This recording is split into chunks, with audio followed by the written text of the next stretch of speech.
Hello everyone, you're watching sqadia.com and I am Hamad Haider. Today our topic is airway management in trauma. In this, we'll have as usual the five section. In the first section, we're briefly discussing the airway assessment. That is, we have to be aware what could be the possible causes. We have to recognize what are the subtle signs and symptoms of certain life-threatening injuries such as pneumothorax, tension pneumothorax, and hemothorax, and we have to manage accordingly.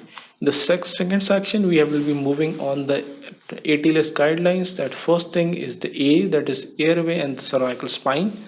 Then how to secure the airway, that could be by use of oropharyngeal airway, nasopharyngeal airway, by use of laryngeal mask airways, or the definitive airway can be secured by use of passing an orotracheal and endotracheal tube or tracheostomy. Surgical airway can be maintained as well. Then the second section will be moving on towards the chest trauma, mainly are the breathing difficulties. That includes assessment, management, and potential management of pneumothorax and hemothorax.